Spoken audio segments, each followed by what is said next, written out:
Peak athletic performance in athletics is always the main goal for athletes, strength and conditioning coaches, and the coaches for each sport.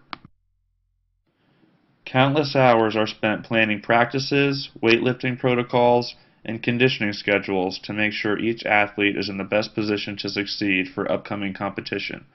One of the main things that seems to get overlooked is educating the athlete on why training programs are set up the way that they are. In this video, we will discuss 5 research articles and their main findings. The main learning objectives in this video are: proper carbohydrate intake negates the need for protein supplements. Creatine supplementation does not produce any effects on maximal strength. Training intensity is the most important training characteristic. Performance can be optimized during periods of tapering. Overtraining occurs even when resting muscle glycogen levels are maintained. Eccentric exercises produce higher gains in total strength and eccentric strength. And educating athletes will better lead to peak performance and injury prevention. Glycogen provides fuel for working muscles and is crucial for muscle growth. While protein is needed to build muscle, your muscles will not grow if they do not have enough stored glycogen. So most of your diet should consist of carbohydrates, not protein. The greater need for carbohydrates instead of protein can be seen in the research article titled "Addition of Protein and Amino Acids to Carbohydrates Does Not Enhance Post-Exercise Muscle Glycogen Synthesis." They investigated whether co-ingestion of a protein-amino acid mixture also increases muscle glycogen synthesis when 1.2 grams of carbohydrates per kilogram of body weight per hour is already ingested. They found that the addition of a protein supplement does not increase the rate of glycogen synthesis when carbohydrate intake is sufficient.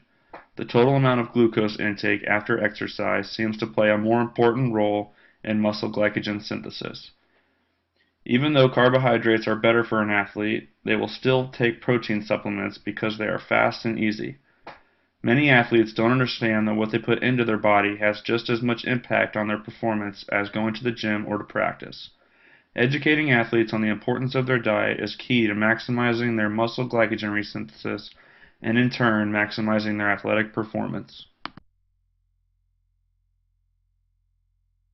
The next research article we will discuss also revolves around supplementation.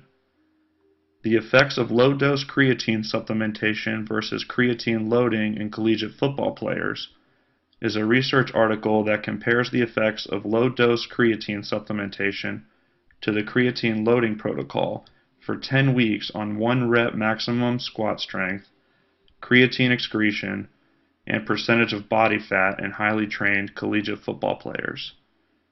Low-dose creatine supplementation equaled 3 grams per day, while the creatine loading protocol calls for 20 grams per day for the first 7 days and then 5 grams per day thereafter. There was also a control group not taking a creatine supplement.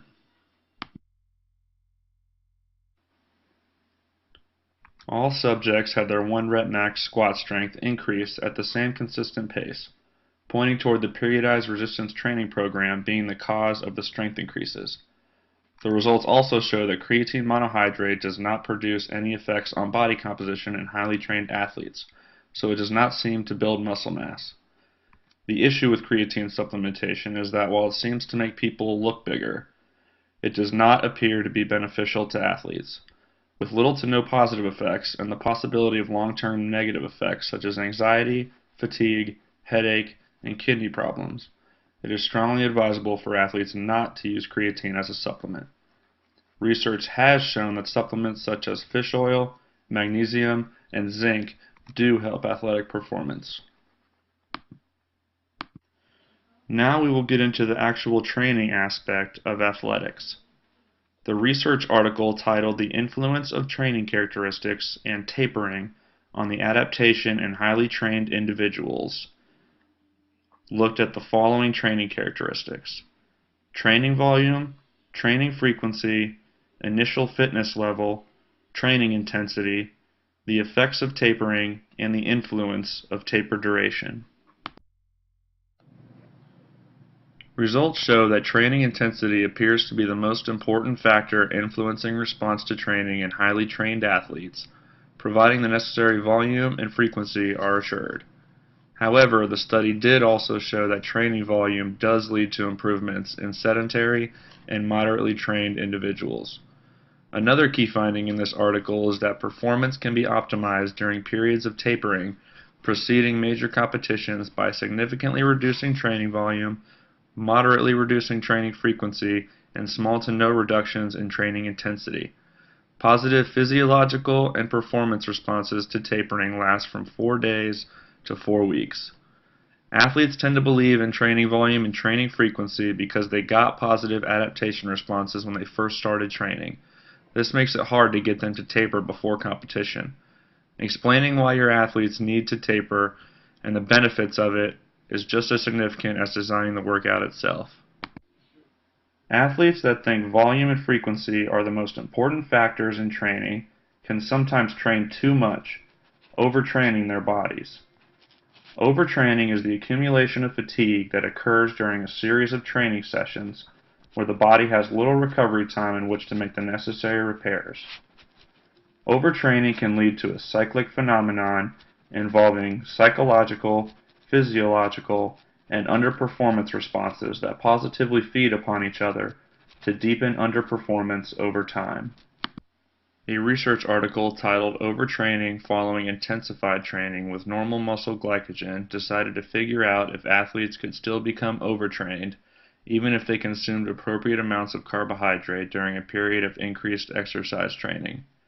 The main finding in this article was that overtraining occurs even when resting muscle glycogen levels are maintained, proving that the importance of rest cannot be overstated.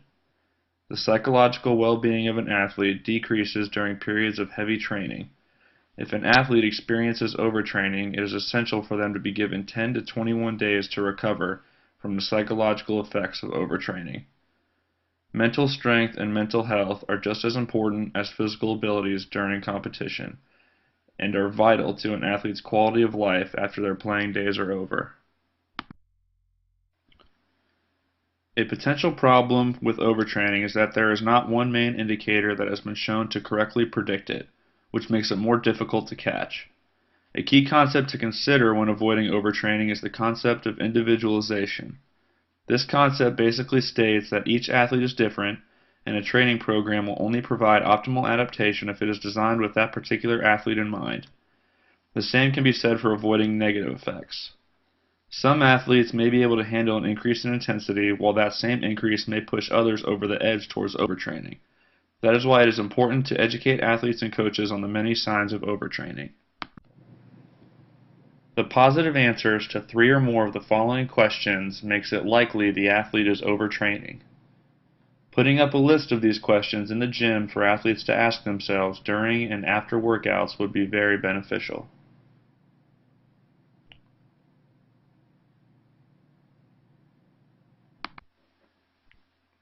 A research article titled The Effects of Eccentric versus Concentric Resistance Training on Muscle Strength and Mass in Healthy Adults, a systematic review with meta-analysis, was used to determine if eccentric exercises or concentric exercises stimulated more gains in muscle strength and mass.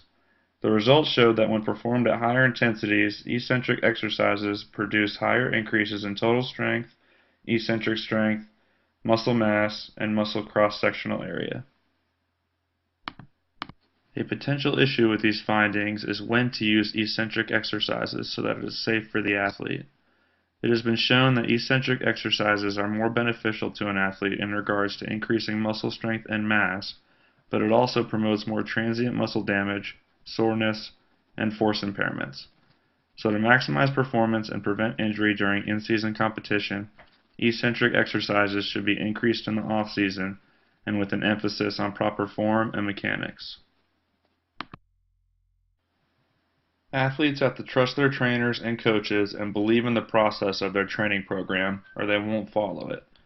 This can be potentially harmful because they can overtrain themselves or negate the adaptations gained from the sport-specific training program their strength coach designed for them, which can be counterproductive to their performance.